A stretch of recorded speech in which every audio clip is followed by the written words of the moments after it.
అంబేద్కర్ ఏం చెప్పారు? ప్రభుత్వం ప్రజల విశ్వాసాన్ని పొందాలంటే ఒకటే మార్గం ఉండాలి. మీ ప్రభుత్వాన్ని, మీ మంత్రివర్గాన్ని, మీ అధికారులను ఒక వర్గానికో కులానికో పరిమితం కాకుండా చూసుకోవాలి. కానీ మీరేం చేశారు? ప్రజలను కులాల వారికి విభజించారు. మీ స్వార్థం కోసం సమాజంలో సోదరభావం లేకుండా చేశారు, చంపేశారు దాన్ని. కొన్ని వర్గాల వారి మీద నిత్యం విషం చిమ్మించి విద్వేషాలు తెచ్చుకొట్టారు.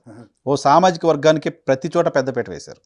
ప్రభుత్వ యంత్రాంగాన్ని అయిన వాళ్ళతో నింపేసి మూర్ఖ నిరంకుశ అధికారాన్ని చెలాయించారు. చాలా గ్రావిటీ ఉంది. తెలుగు భాషలో భాషా ప్రవీణ పొందిన వ్యక్తితో రాయించారు. కులానికి మతానికి పరిమితం చేశారు మొత్తం పాలనని. Very good. కాబట్టి మీరు అంబేద్కర్ విగ్రహం ఓపెన్ చేయకూడదు. కులమతాల సమ్మేళనమే భారతదేశం. కులమతాల యొక్క ఔన్నత్యాన్ని పరిరక్షించుకునే దాంట్లో ఆ మానవుడు ఇచ్చిన ఫస్ట్ ఫండమెంటల్ ఎక్స్క్యూజ్ ఏంటంటే రాజ్యాంగపరంగా ఒక సామాజిక వర్గ అప్లిఫ్ట్మెంట్ కోసం రిజర్వేషన్ ప్రాతిపదిక ప్రతిపాదించిందే ఆ మహనీయుడు. ఇవాళ ఆ సమాజంలో ఆ సామాజిక వర్గాలకి ఈ ప్రభుత్వం ఎంత పెద్ద పేటేసిందో నాకు తెలిసి నారాయణస్వామి ఉప ముఖ్యమంత్రి అవునో కదా నాకైతే తెలుసు, ఆ పచ్చళ్ళకి తెలుసో తెలియదు, ఒకసారి కనుక్కొని రాయమనండి.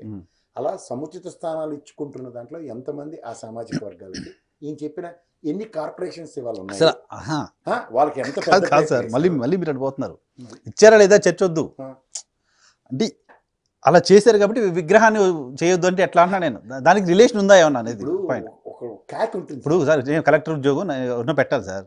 ప్రసాద్ గారు నరసింహారావు కూర్చోబెట్టలేం కదా, ఎలిజిబిలిటీ ఉన్నోడు వస్తారు కదా ఎవడైనా కానీ. నేను చెప్పింది కూడా అదే సార్, క్యాక్ ఉంటుంది సార్. అలాగే గేదెలు ఎద్దులు రోడ్ల మీద నడుస్తుంటే చూడండి, బైఫోకల్ అంటారు అట్లకి. అటుకి ఒక కన్నే పనిచేస్తుంది, ఇంకో కన్ను చూడలేదు. అది మీకు తెలుసో తెలీదు.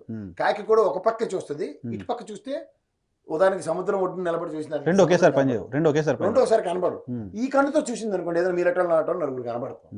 ఇదేంటిది ఇటుపక్క లేరు అన్న దాంట్లో నేను రాత మొదలెట్టాను అనుకోండి, సముద్రం అన్న ఇంగిత జ్ఞానం బుర్రకు పనిచేయాలి. ఈ రెండింటితో సమన్వయంతో నేను సముద్రంలోకి ఎగిరితే నేను ఆ చేపల నాటిని పట్టుకోలేను కాబట్టి ఇటు వెళ్ళి ఎంగిలి మెతుకు లేవు తినాలని చెప్పి కాకి డిసైడ్ చేసుకుంటుంది. కానీ సంబంధం లేదు కదా, సంబంధం లేదు. ఏదైనా బిట్టుకో మీకు ఆ ఛానల్ ప్రభావం పోదు సార్. ఆడ బిట్టు క్వశ్చన్లకే పిలుస్తాడు, గంటన్నర అడే మాట్లాడి ఒక మాటకి మమ అనిపిస్తే కుదరదు. ఈ ప్రజలకు చెప్తే దీంట్లోంచి మర్మం అర్థం అవుతుంది. రాసి అర్హత నీకు ఉందో లేదా అన్నది తెలుసుకో ఫస్ట్. ప్రజల్ని పరిపాలించే అర్హత ఆ ముఖ్యమంత్రికి ఉందో లేదా, దీంతో సమాధానం ఇచ్చాడు ఆయన ఆల్రెడీ. ఈ సమాధానం డైజెస్ట్ చేసుకోలేక అందుకే డైజన్ గురించి చెప్పారు. సో ఇప్పుడు ముఖ్యమంత్రి పరిపాలన రాజ్యాంగబద్ధంగా చట్టబద్ధంగా చెయ్యాలా, పత్రిక చెప్పిన దాని ప్రకారం చేయాలా? వాళ్ళకి అలవాటు కదా ఇక్కడ.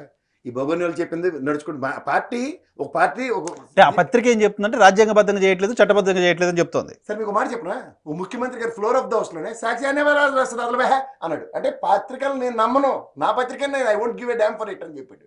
అది నిబద్ధత.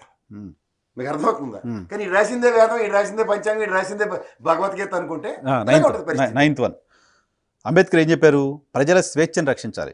అది జరగాలంటే గుండాల స్వేచ్ఛను, సమాజంలోని నేర వర్గాల స్వేచ్ఛను రద్దు చేయాలి. కానీ జగన్ ఏం చేశారు? వైకాపా గూండాలకు అపరిమిత స్వేచ్ఛ ఇచ్చేశారు. రౌడీ ఫ్యాక్షన్ మూకలను చంకనెక్కించుకొని ముద్దు చేస్తూ ప్రజలకు నిత్యం నరకం చూపించారు. ప్రతిపక్ష నాయకుల నుంచి సామాన్య ప్రజల వరకు ఎవరు మీకు వ్యతిరేకంగా మాట్లాడిన వారిని మానసికంగా శారీరకంగా కొల్లబడుస్తూ రాక్షస రాజ్యాన్ని ఏలారు. అతిపెద్ద నేర ముఠాగా అవతరించిన అధికార పక్షానికి అధినేతగా రాష్ట్రాన్ని మీరు పిశాచాల పాలు చేశారు. కాబట్టి అంబేద్కర్ విగ్రహాన్ని ఏమో సార్ నాకు తెలిసి అలా కాల్ మనీ సెక్స్ ర్యాకెట్లు అవన్నీ లాస్ట్ 2014-19 మధ్యలో విన్నాను సార్. ఇప్పుడైతే అలాంటి నేను వెంటలే. మీరు ఏమైనా విన్నారా? పేపర్లో చూస్తున్నాయి, పేపర్లో రోజు చూస్తున్నా. ఏది అడపదడపాల ఎందుకు రోజు అడపదడపాలి? You name it any date ఉంటాయి సార్. ఎందుకంటే మీరు జిల్లా ఎడిషన్ మెయిన్ ఎడిషన్ చేస్తే మేమేం చేస్తాం సార్?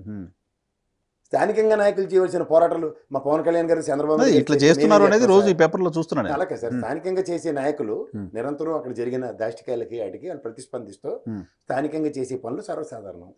కానీ జాతీయ స్థాయిలో జాతీయ అధ్యక్షుల్ని, జాతీయ పార్టీలని, జాతీయ నాయకులతో అనుసంధానించుకున్న వాళ్ళతోనే ఆ మాటలు మాట్లాడిస్తున్నప్పుడు అది జాతీయ ఇష్యూ అవ్వకుండా మామూలుగా లోకల్ ఇష్యూ అవుతుందా?